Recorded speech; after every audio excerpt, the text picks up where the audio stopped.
A deserted road in California, darkness of night, and a story which is still one of the biggest mysteries in the world. Police searched, detectives searched, journalists searched, but the man who called himself Zodiac, he was never caught. Or perhaps the police had reached where. What's up, guys?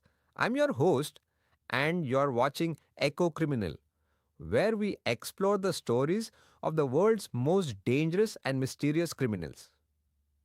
If you have come for the first time, then do subscribe to the channel because every video here brings a new secret. During the 1960s, many people were brutally murdered in the American state of California. But the most dangerous thing was that the killer himself used to send letters to newspapers, challenge the police, and kept his identity hidden behind puzzles and secret codes. So, who were these people? How did he create an atmosphere of fear throughout America? And why is this matter unresolved even after so many years? So, friends, watch till the end of the video because something will be revealed that will make you think. Part 1. The first murder by Zodiac. On December 20th, 1968, a young couple went out on their first date in a car. They wanted privacy, so they turned the car towards Herman Lake in California. In the car, 16-year-old girl Betty Lou Jensen and 17-year-old boy David Faraday were both unaware that a stranger was following them in that lake. As soon as they had stopped near Harmon, a stranger car came from behind, and the person sitting in it asked David and Betty to get down from the car. When they refused, the person fired a shot at the rear wheel of their car to scare them. Out of fear, David and the daughter immediately got out of the car and ran away. On which the person shot them both. David was hit on the head and the daughter was hit by 5 bullets on her back. After this scene, the person immediately fled from the spot and everything was over within a few seconds. Police comes and starts investigation. But no witnesses, no clear evidence, and everyone will feel this is a normal murder case. But the real nightmare hadn't started yet. Part 2. The second murder by Zodiac. After committing the first murder, he remained silent for 6 months, but then appeared again with a second murder case. On July 4th, 1969, it was the day of Independence Day in America. 18-year-old Darlene Ferrin and 16-year-old Michael Mazel had gone out in the car to buy. They noticed that a strange car was following them. To deceive the car, they turned into the parking lot of Blue Rock Springs Park, but the stranger following them also came into the parking lot behind them. The stranger's car came again and this time blocked the path of their car and parked behind it. A person came out of it who had a powerful flashlight in his hand and he hit it on the faces of Dudley and Michael. Initially, they thought that maybe it was a police officer, but along with that person, Darling opened fire on both of them and immediately fled in the car. Darling died on the spot, but Michael survived in an injured condition. After some time, 3 children present nearby called the police. Michael had seen the face of the murderer, with the help of which the police later made a sketch of the murderer. What surprised me was that on the same day after the murder, at 12:04 in the night, the Vallejo Police Department received a call from a stranger who was calling from a phone booth, but he disconnected the phone before saying anything.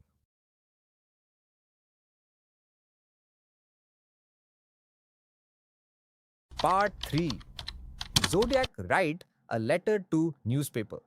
After about a month, on August 1st, 1969, the Zodiac killer wrote letters to 3 different newspapers. In the letter, he also accepted the responsibility for the murder in Lake Herman and the murder of the girl who died in Blue Rock Springs Park on Independence Day. To prove his point, he told some such details which only the police knew: which bullet was fired, how many bullets were fired, and what clothes the victims were wearing. Along with the letter, the Zodiac killer had also sent an encoded message, and he demanded that this message should be published in the newspaper the next day. Otherwise, he would commit the murder. Using this encoded cipher, intelligence agencies were sent for decoding, but at present, this cipher could not be cracked. After the cipher was published in the newspaper the next day, a couple belonging to San Francisco cracked this cipher on the same day. It was written in it that it is so much fun. It is more fun killing wild game in the forest.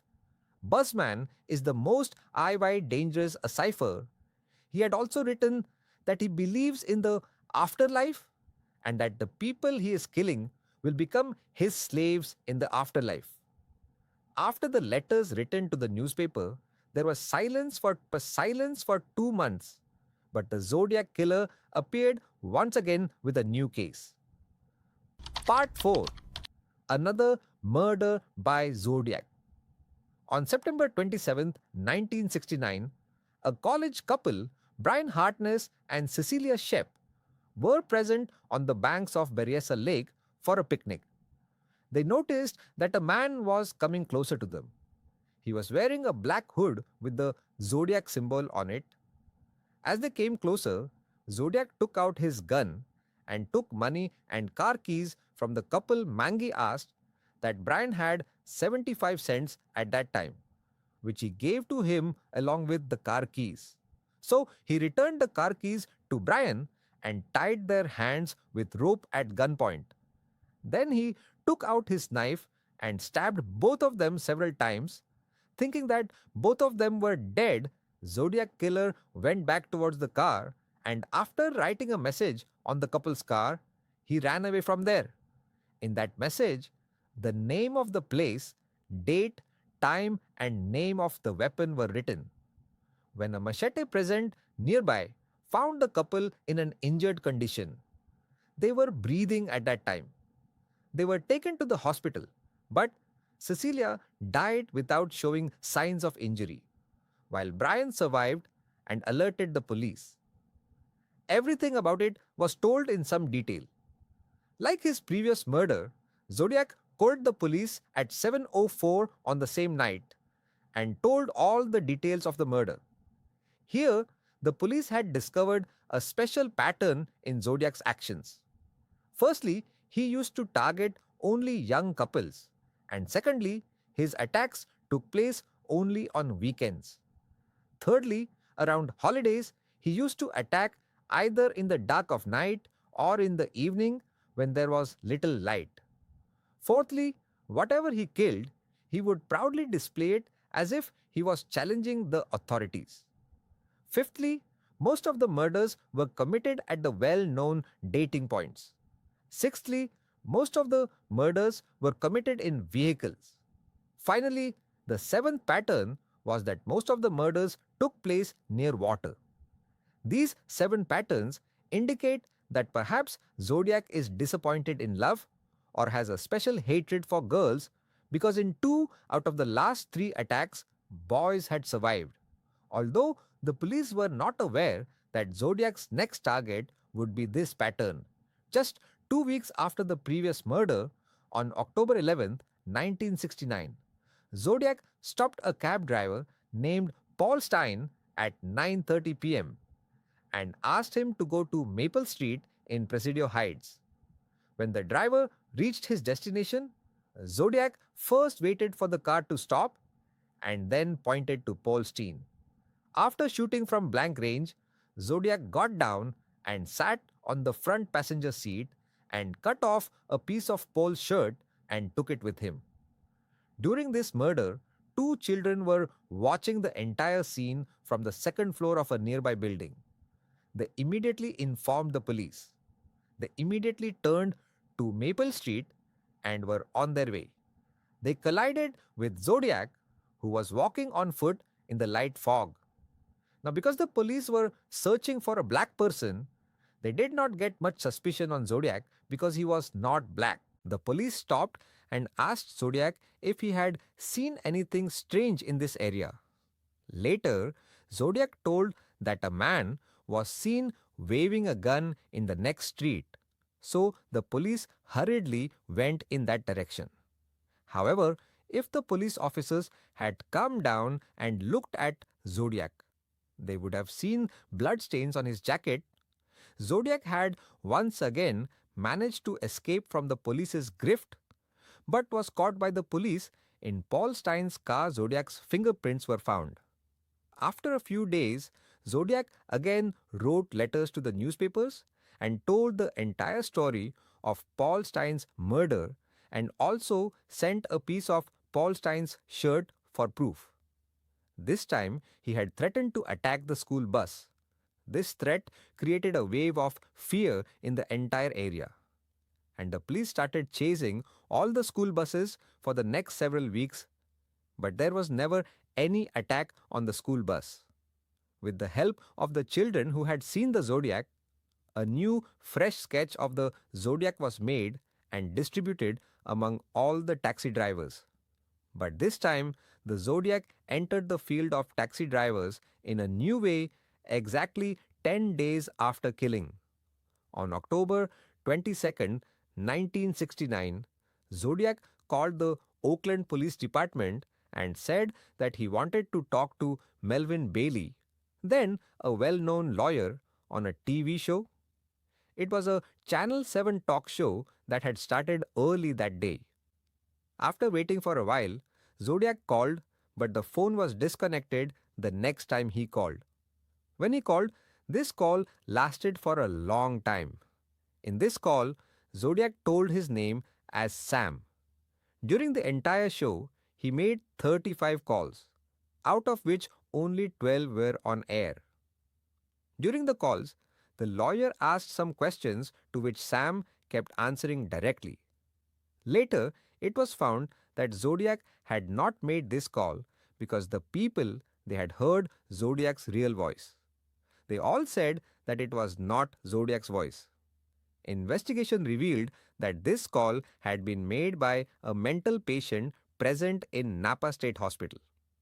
A few weeks after the TV show drama, newspapers received 2 more letters from Zodiac's side. There was an encoded cipher in the middle of these letters, which he wanted to publish again in the newspaper. The first cipher, which was cracked in a single day, this time was much more difficult, which could not be decoded for the next 50 years. A few years ago, in 2020, 3 code breakers decoded this cipher with the help of computer software. In this cipher, Zodiac used its own. He did not tell anything about it, nor did he give any important clue, but he definitely said that it was not me who called the TV talk show, whereas the police finally got a clue in the letter he had written along with the cipher to the newspaper editor. This time, he was threatening the police that he had made a bomb. This was the only thing useful in this letter, written on several pages, lying in his basement. If he was really telling the truth, then it means that Zodiac does not live in an apartment but in a house where there could be a basement. And at that time, basements were not so common in the Bay Area. That is, Zodiac does not live in the Bay Area. Perhaps Zodiac had made a mistake by telling about the basement of the house. 5 months after these letters, on March 22nd, 1970, Zodiac tried to kidnap a woman named Kathleen Johns on Highway 132. But luckily, she escaped with her life. When the police showed Zodiac's sketch to Kathleen, she immediately recognized him. For the next 4 years, Zodiac kept sending many letters and ciphers. In some, he would tell the details of a murder, and in some, he would write a review of a movie. In one letter, he also told the location of the bomb.